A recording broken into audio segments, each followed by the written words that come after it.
सवित्रीभिर्वाचां शशिमणिशिलाभङ्गरुचिभिः वसिन्याद्याभिस्त्वां सहजननि संचिन्तयति यः सकर्ता काव्यानां भवति महतां भङ्गिरुचिभिः वचोभिर्वाग्देवी वदनकमलामोदमधुरैः. శంకర భగవత్పాదుల వారు 15వ శ్లోకం 16వ శ్లోకం ఈ 17వ శ్లోకాలలో అమ్మవారిని సరస్వతీ స్వరూపంగా చూపిస్తున్నారు.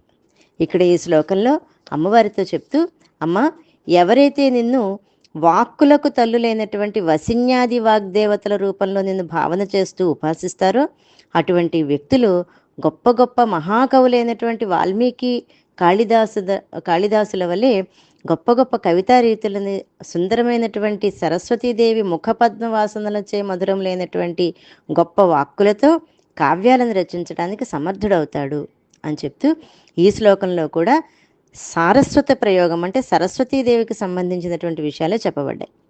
ఇంకా ఇక్కడ అసలు వసిన్యాదులు అంటే ఏంటో చూద్దాం. వసిన్యాదులు అంటే వసిని మొదలైనటువంటి 8 మంది శక్తులు, 12 యోగినులు, గంధాకర్షిణి మొదలైన 4, వీళ్ళు మొత్తం 24 మంది. వసిన్యాది వాగ్దేవతలు 8 మంది. వాళ్ళు వసిని, కామేశ్వరి, మోదిని, విమల, అరుణ, జయిని, సర్వేశ్వరి, కౌళిని.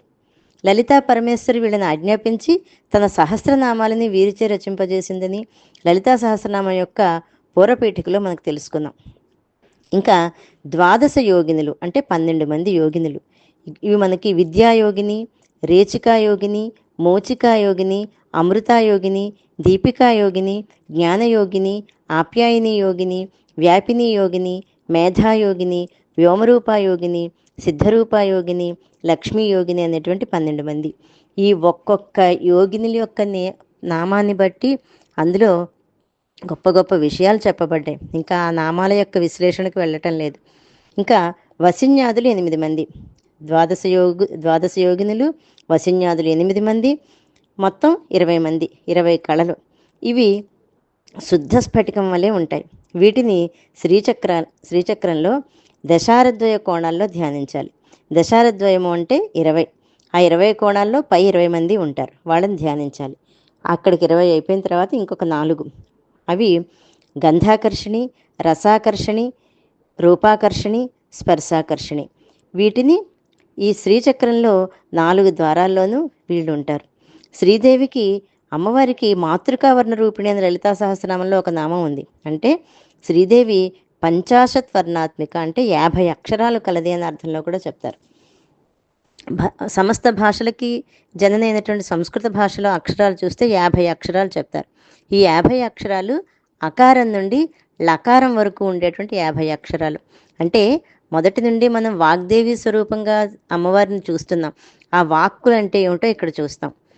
ఆ నుంచి అహా వరకు, అ ఆ ఇ ఈ ఉ ఊ అరు అరు అలు అలు ఏ ఐ ఓ ఔ అం అహ.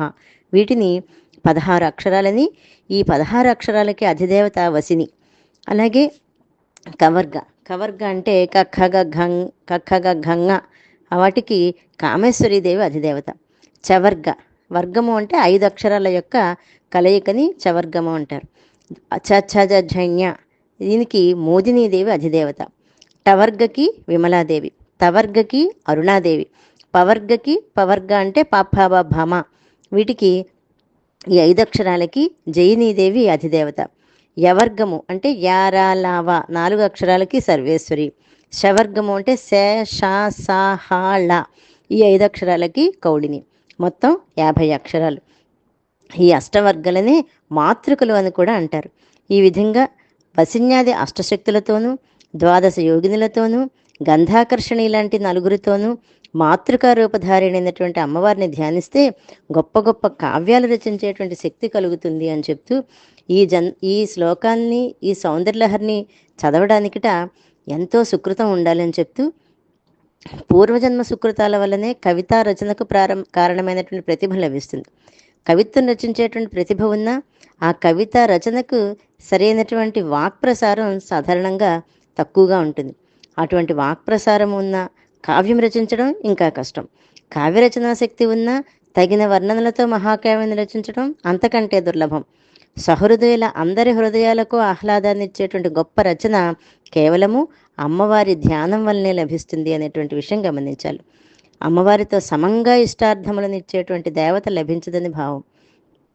మహాకావ్యకర్త అని కావాలని ఎవరైతే భావిస్తారో వాళ్ళు ఈ శ్లోకంలో చెప్పిన విధంగా అమ్మవారిని శ్రీచక్రంలో ఉపాసించాలని శంకర్లు ఉపదేశించారని ఇక్కడ మనకు తెలుస్తోంది.